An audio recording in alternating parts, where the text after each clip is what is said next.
So I'm gonna be doing my makeup today. I never thought. Can I just please? I need.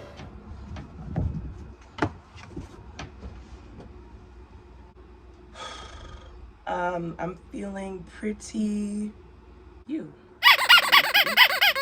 No, no. This is for. No, this.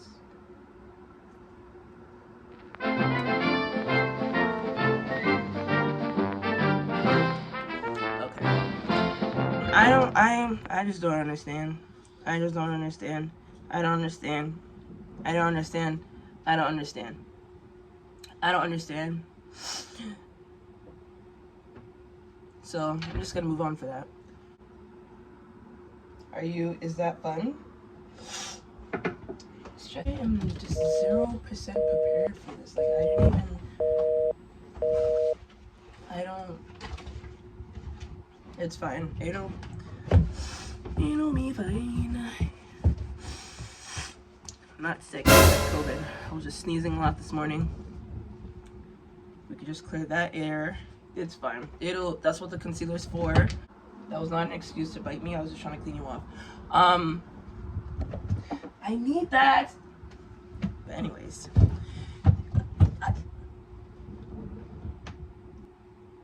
So yes. Hashtag neurodivergent. It's horrible. And frankly, it's the one. Yeah, hi, can you? And frankly, it's just the one thing that is whole.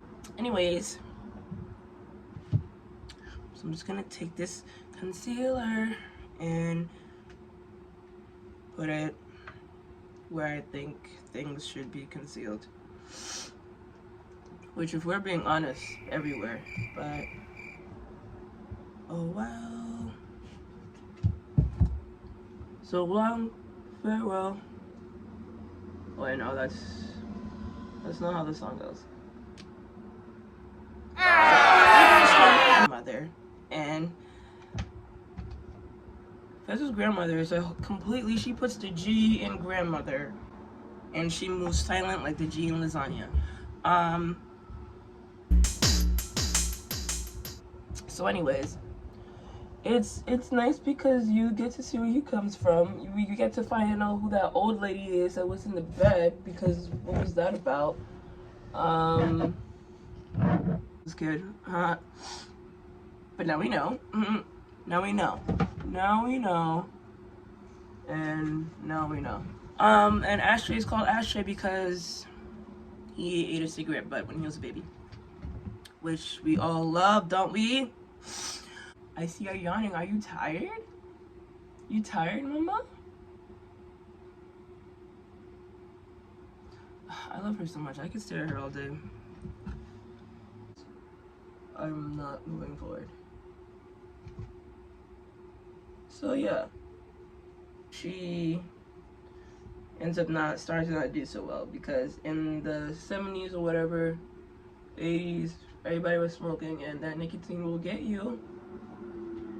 Those toxins will get you. Let's just talk about that scene with Ashtray and Mouse, when Mouse, after Fez got raided and Mouse came to the crib, and was, asking questions like, bro, what's going on? And Ashtray was like, bro, ain't nobody finna talk to my brother like that. First of all, one, where did you learn that? Secondly, he was not phased, Ashtray was not phased at all, which, thank goodness, because that was a lot. That was a lot. And I was like, oh my god, he just killed, like, the El Chapo of Euphoria. What is gonna happen? Are they gonna die? Oh my god. But then we ended up meeting a new drug dealer through that whole, like, really weird scene where everybody had to get naked. And Maddie's sister, Lexi, Look at me remembering names. Maddie's sister, Lexi, find Cassie, and things are just not, they're not, she's nowhere to be found.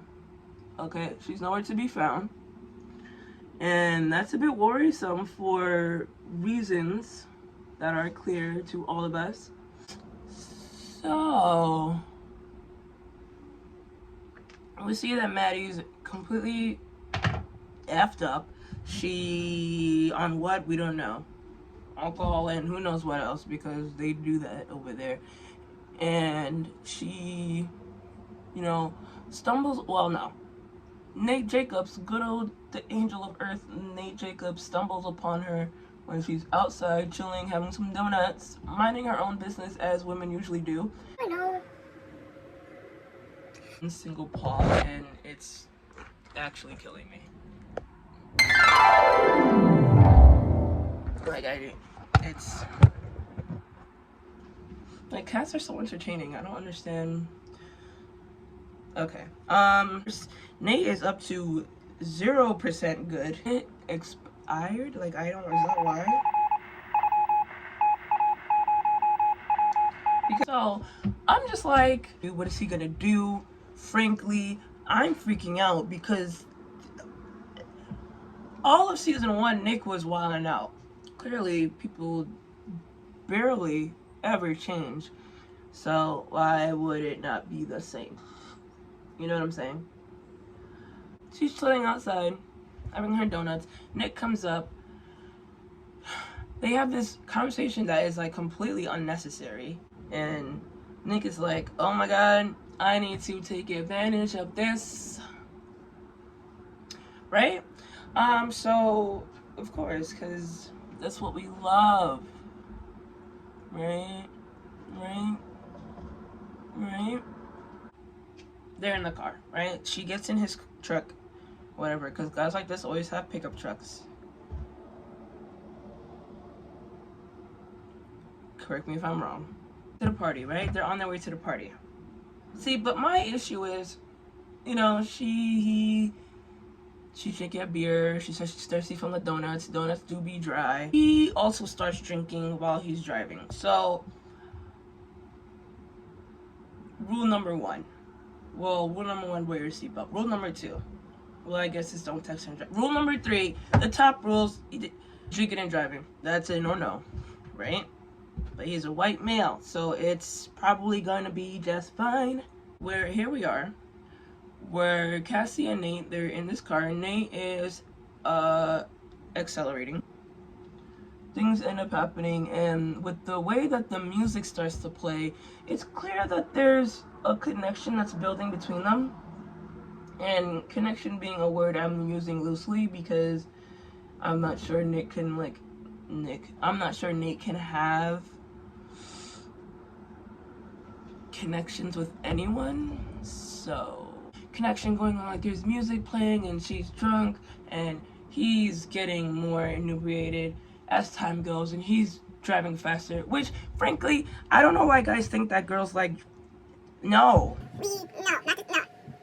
Well, I shouldn't be saying that because I had my moments, but no, it's not safe. So, her beer spills on her and she's like, oh my god, I'm so soaked, I'm all wet, you know? So he's like,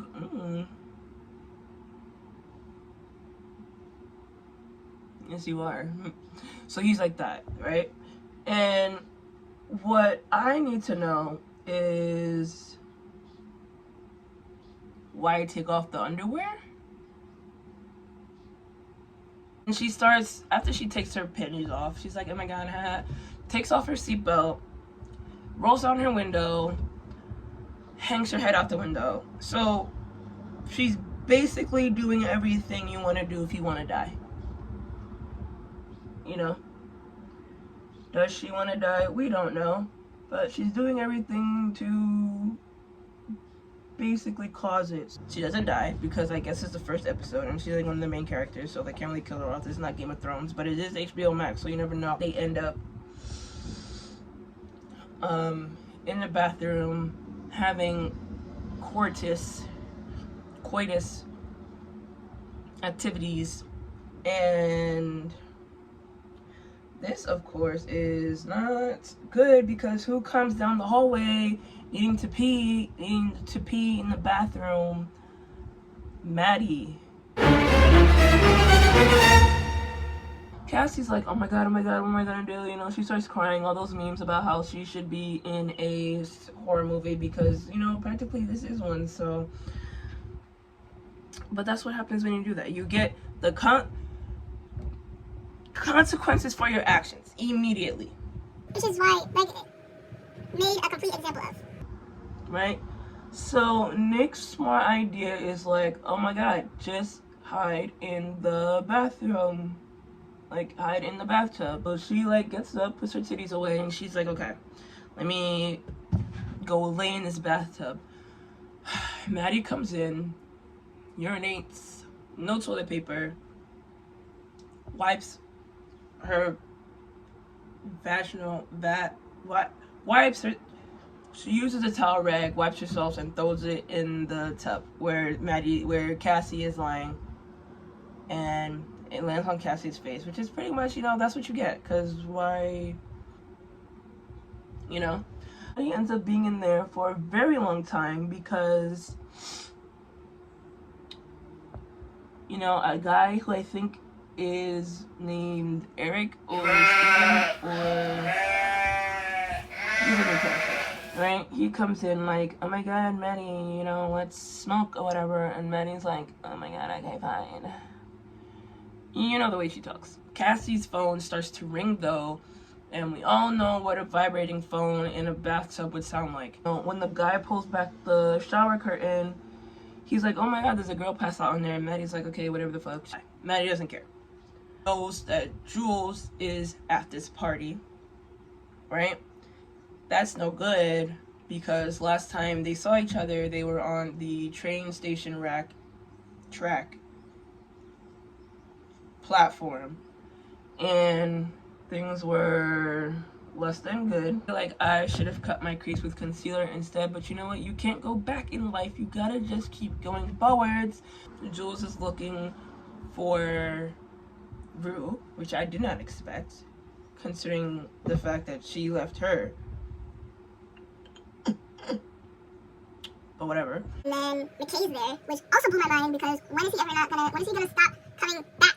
Like, but him and Cassie try to have some type of conversation, and you know what? It just doesn't really work out because she was just sleeping with her best friend's ex after she recently got an abortion with him, her ex. So, you know, things are just a bit confusing right now. For, I think, all of us. But mostly me. Pretty clear this is gonna be a stressful season. Right? What happens with Rue? She practically says, okay, Jules is here, now it's time to kill myself. Because she then just kind of just goes off the deep end. She finds a guy in a room also doing drugs. No, first she goes into a car as she was previously in with Fez, Ashtray, and some other white girl who was doing heroin. She left her heroin in there when they were like dragged out the car with the whole like business deal with the whole mouse situation. But yeah, that's where the heroin came from for her to then do Rue we're talking about. So we know things are not gonna be good. What then happens, right? So she meets this guy in a room that's also snorting some type of drugs after she did the heroin, right? She goes to find someone else. She finds this guy who's doing a line of something I assume is cocaine crack.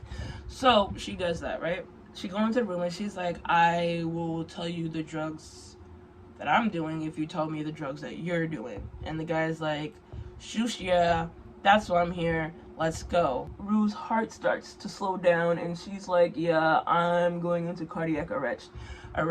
Which, if I was that guy, I feel like that's a lot of pressure to put on someone you just met. Like, hey, let's have fun at this party. Oh, wait, rain check, I'm dying. It would have been a no for me, personally. She tells him there's an Adderall in her sock.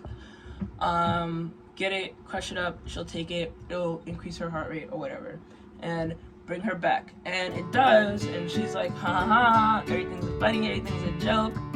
I almost died, but here my heart came back. And the guy's just like,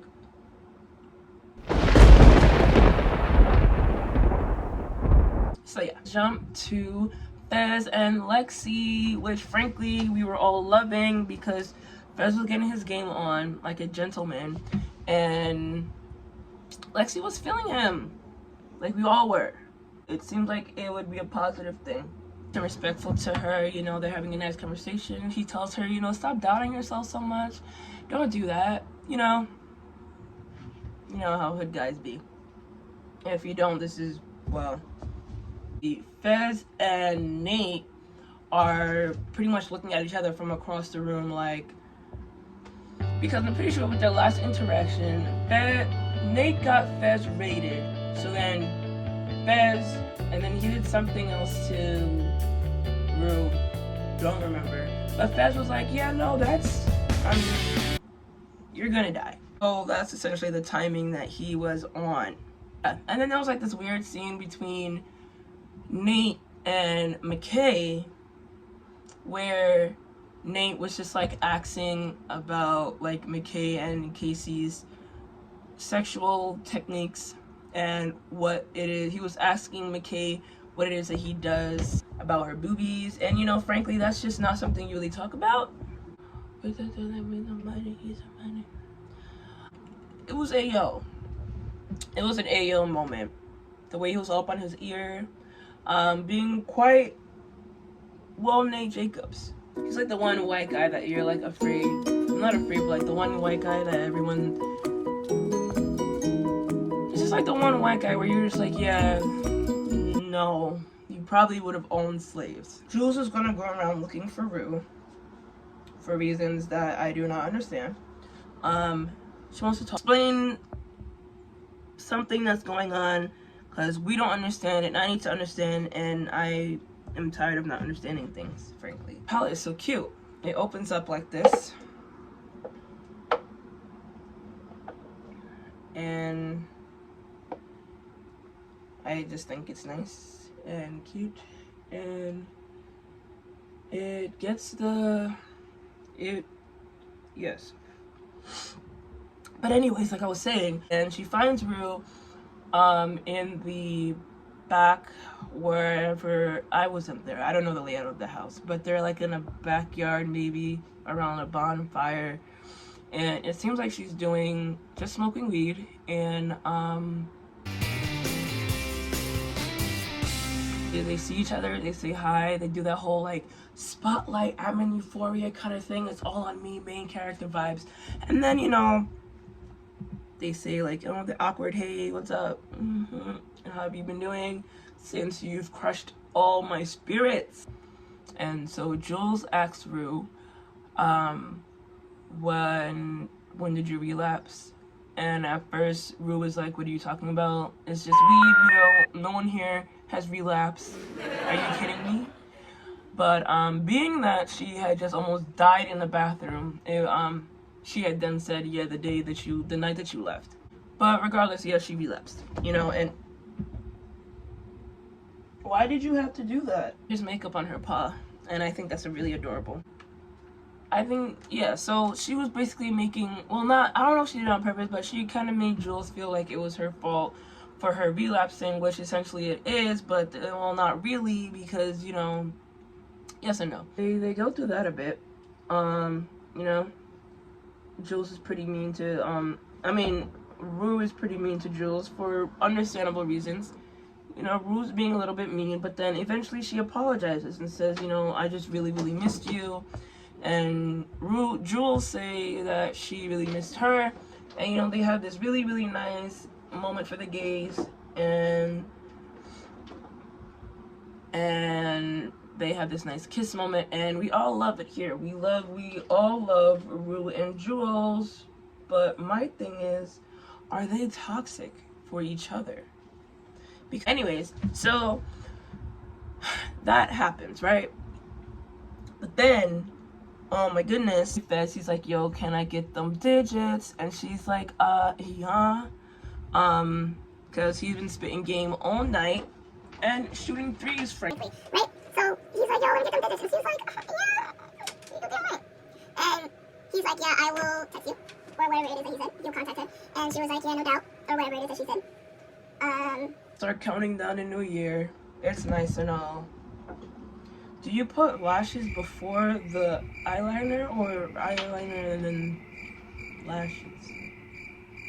I think it's eyeliner then lashes. You see Cassie and Maddie dancing together, but Cassie's like clearly emotionally stricken and stressed out and crying, but then like Maddie's like, ha, it's so fun. Nick was in between them. Nate, why do I keep calling him Nick? Theatrical viewpoint. It was nice because it sets up that there's going to be so much problems in between them in that little triangle or whatever.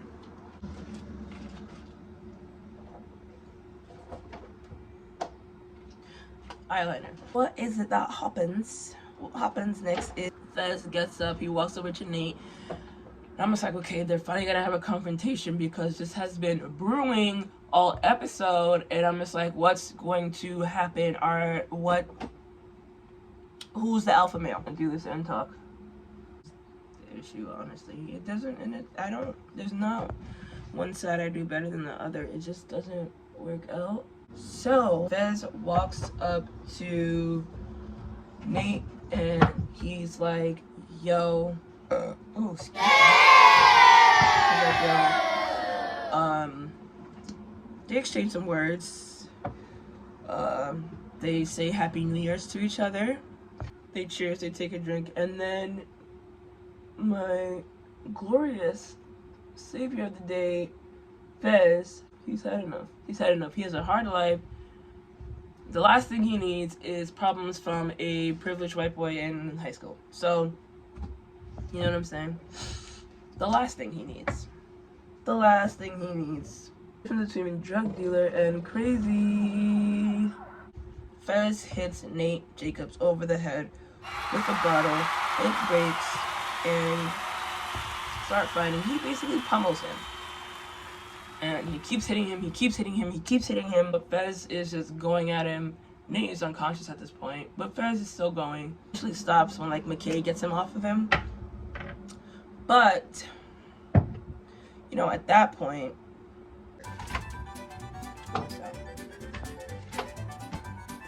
it's gonna be a minute from me. Actually, I think that's all it. If you like this video, because Euphoria is gonna be my life now, and I know all my subscribers keep here for my cat, but like, I'm also good. I'm also fun too.